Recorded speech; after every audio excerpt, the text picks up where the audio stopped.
Como lidar com os irmãos que pecam contra nós? Bem, eu separei alguns textos aqui da Palavra de Deus que nos orientam de uma forma bem didática sobre esse assunto do perdão, que é um dos assuntos mais desafiadores dentro da vida cristã. Bem, eu vou começar aqui lendo Lucas capítulo 17, versículos 3 e 4, onde Jesus ele dá ali as instruções aos seus discípulos sobre este assunto. Diz assim: olhai por vós mesmos. Se teu irmão pecar contra ti, repreende-o. E se ele se arrepender, perdoa-lhe. E se pecar contra ti 7 vezes no dia, 7 vezes no dia vier ter contigo, dizendo, arrependo-me, perdoa-lhe. Então aqui nós vemos Jesus ele falando sobre essa prática contínua do perdão. É interessante nós voltarmos aqui com atenção à palavra aqui, que o Senhor ele fala, tomem cuidado. Tomem cuidado para que vocês não sejam apanhados, presos numa prática em que Deus ele condena. Né? Porque nós sabemos lá na oração do Pai Nosso, em Mateus capítulo 6, Jesus dizendo assim, porque se perdoardes os homens as suas ofensas, também vosso Pai Celestial vos perdoará a vós. Se, porém, não perdoardes aos homens as suas ofensas, também vosso Pai vos não perdoará as vossas ofensas.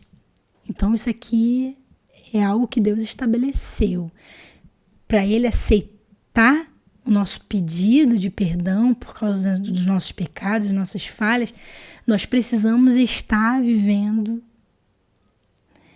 nosso relacionamento horizontal de uma forma que também agimos com misericórdia, com perdão ao nosso próximo. Então o Senhor Jesus fala aqui, olha, acautelai-vos, olhai por vós mesmos.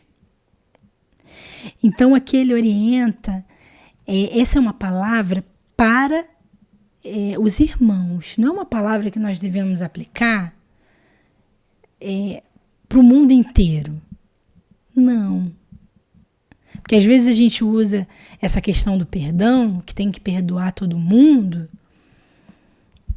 mas aplicando isso em outras áreas, né, em assuntos que não têm a ver com a vida entre os irmãos, as pessoas que comungam da mesma fé, as pessoas que vivem a mesma prática de fé, né?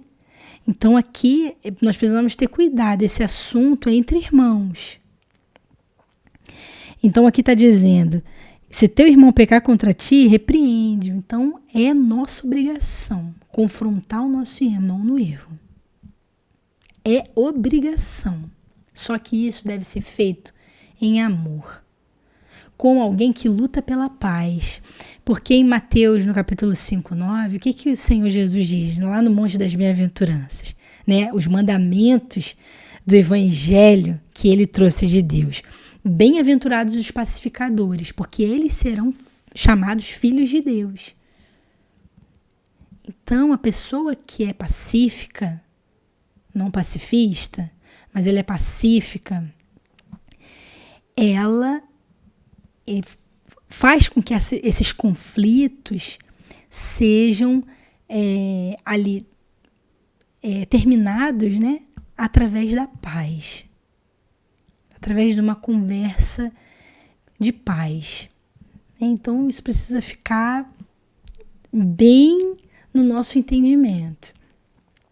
Então, aqui fala, se ele se arrepender, perdoa-lhe. Então, está dizendo que ele precisa se arrepender. Para que você possa liberar esse perdão. E se pecar contra ti 7 vezes no dia, e 7 vezes no dia vier ter contigo, dizendo arrependo-me, então você deve perdoar-lhe. Mostrando que não existe limites. para esse perdão ser liberado. Então aqui nós vemos que os discípulos falam: Senhor, então acrescenta-nos a fé. Porque eles estavam dizendo que a prática do perdão era algo muito difícil. E Jesus estava dizendo aqui que a prática do perdão não é difícil, é simples. Nós aqui dificultamos as coisas. Então aqui eu vou seguir aqui nos textos que nos dão uma clareza sobre esse assunto. Aqui fala em Mateus 18, dos versículos de 15 a 22, um assunto interessante. Diz assim: ora, se teu irmão pecar contra ti, Jesus está dizendo, vai e repreende-o entre ti e ele só. E se te ouvir, ganhaste teu irmão. Mas se não te ouvir, leva ainda contigo 1 ou 2, para que pela boca de 2 ou 3 testemunhas toda a palavra seja confirmada. Então aqui está dizendo que se o nosso irmão pecar contra nós, nós devemos ir lá e repreendê-lo, porque é a nossa obrigação, repreender o nosso irmão que está errando. E aqui o texto fala que se ele não se arrepender, não ouvir aquilo que nós estamos falando, segundo a palavra de Deus, nós temos que voltar lá com mais 3 pessoas, até 3 pessoas, 2 ou 3 pessoas, para que aquilo ali seja registrado, tenha testemunho de que você está confrontando ali o seu irmão no erro dele. Então, se ele escutar, ok, você ganhou o seu irmão. Graças a Deus por isso. Glória a Deus por isso. Mas se ele não te escutar, você vai ter que agora ir à igreja levar publicamente esse assunto. E se a igreja, no caso aqui os líderes, aquele irmão não ouvir, a igreja, os líderes, então você deve considerá-lo como um gentio e publicano. Jesus estava dizendo aqui que deve considerá-lo como alguém que não é seu irmão. Porque o gentio, ele é aquele que pertence a outros povos, outra cultura, outra prática de fé. E o publicano, os publicanos são os traidores, aqueles que trabalhavam para o Império Romano, e acabavam ali traindo o seu povo, cobrando impostos, juros altos. Então o publicano ele era afastado assim do convívio porque eles não mostravam arrependimento. Então Jesus falou: olha, trate-os como um publicano ou como um gentio. Não faz parte do nosso povo, do povo de Deus. Então, aqui o Senhor está falando, E depois do versículo 21 e 22 diz assim: então Pedro aproximou-se de Jesus e perguntou: Senhor, quantas vezes deverei então perdoar meu irmão quando ele pecar contra mim? Até 7 vezes? Então Jesus respondeu: eu digo a você, não até 7, mas até 70 vezes 7.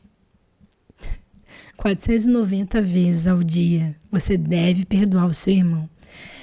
Bem, esse número aqui foi só para mostrar que não existe limite para o perdão acontecer. Jesus estava mostrando que se o nosso irmão ele erra e ele se mostra ali arrependido, precisando do nosso perdão, nós precisamos perdoá-lo. Mas isso precisa ficar bem claro que é uma prática entre irmãos. Essa é uma cultura do reino de Deus. E isso precisa ficar bem claro. E à medida que nós vamos perdoando nosso irmão, nosso coração ele vai se livrando das mágoas, de uma possível raiz de amargura. Porque essa atitude de perdoar 70 vezes 7 faz com que venhamos a nos enxergar no nosso irmão. Porque assim como ele precisa de perdão, assim também nós precisamos do perdão de Deus. E também nós estamos suscetíveis a pecar contra o nosso próximo. Tanto quanto aquele irmão que falhou conosco. Então, Jesus estava dizendo isso para que os irmãos eles pudessem permanecer no amor. Não viesse a se esfriar no amor. Né? Aqui, né, falando sobre esse assunto de esfriar no amor, nós vemos aqui em Mateus, no capítulo 24, quando Jesus estava falando seu discurso escatológico, né, seu sermão profético, ele aqui fala, 24, 12, que haveria um período de traições no mundo, um período de escândalos, um período de perseguição muito intensa. E isso ia fazer com que muitos se esfriassem no amor. Então diz assim, e por se multiplicar a iniquidade, o amor de muitos se esfriará. Jesus estava alertando seus discípulos sobre essa situação do amor. Né? Porque o amor, ele é o vínculo perfeito. O amor, ele cobre uma multidão de pecados. Sem amor, nós não conseguimos viver. Nós vamos viver o quê? Isolados. A nossa vida, ela perde completamente o sentido. A vida cristã perde completamente o sentido sem o amor. Então, ele está dizendo que por causa da iniquidade, da maldade no mundo, as pessoas elas iam ficar... o amor ia se esfriando cada vez mais, até ele desaparecer completamente, né? Então aqui ele está falando sobre essa avaliação escatológica desse tempo em que as pessoas não dariam lugar mais ao amor no coração, mas o ódio e ao rancor. E ainda sobre o ódio e o rancor, nós temos em Hebreus 12:15 que fala: cuide que ninguém se exclua da graça de Deus, que nenhuma raiz de amargura brote e cause perturbação, contaminando muitos. Então aqui o escritor de Hebreus está falando que a raiz de amargura é como uma raiz que se alastra no coração, na alma, e ela sufoca. E ela causa muitas perturbações, tanto na vida daquele que está ali entulhado de amargura, quanto no coletivo. Porque uma alma amargurada, ela não tem espaço para o amor. E isso contamina. As palavras daquelas pessoas que têm amargura são palavras pesadas. São palavras duras. São palavras sem misericórdia. Sem compreensão. Julga todo mundo. É insuportável. Então, falando aqui desse esfriamento do amor que Jesus está dizendo, né? Quando nós olhamos para a sociedade, o que nós vemos? Né? Nós não vemos o amor. Nós vemos a falta de respeito por meio ali das pessoas, né, que compõem essa sociedade em relação às autoridades. Nós vemos isso, fazendo justiça com as próprias mãos. Nós estamos vendo isso. Por quê? Porque não existe amor nos corações. Mas existe o ódio, a raiva. E se nós olharmos para as famílias, o que nós vamos ver hoje? Tudo que Jesus profetizou, nós estamos vendo acontecer Nós vemos o divórcio. Por causa da dureza do coração, o homem se separa de sua mulher. O amor se esfriando. Nós vemos pais contra filhos, filhos contra pais. O amor se esfriando. Nós vemos a violência dentro do lar. Tudo isso, o amor se esfriando. Entre os irmãos, nós vemos a disputa, a inveja. Estou falando isso no contexto que nós estamos vivendo. Exatamente aquilo que Jesus falou. E, infelizmente, até mesmo dentro das igrejas, nós vemos, né, o amor se esfriando no coração de muitos irmãos. Por causa da perseguição, por causa ali da penetração, né, de falsos ensinos, de falsos obreiros, líderes. São como lobos disfarçados de ovelhas que querem ali despedaçar as ovelhas do Senhor. Então nós vemos um contexto de divisão, né? Até mesmo dentro da comunidade cristã.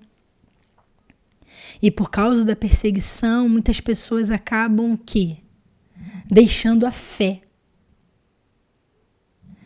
O coração se esfria no amor a Deus e acaba deixando a fé, né?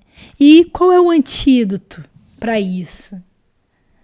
Né? O antídoto para isso é aquilo que o Senhor falou para a igreja de Éfeso, que ela era uma igreja aparentemente perfeita, mas o Senhor disse para ela: olha, eu tenho contra ti que deixaste o teu primeiro amor. Volte às práticas das primeiras obras.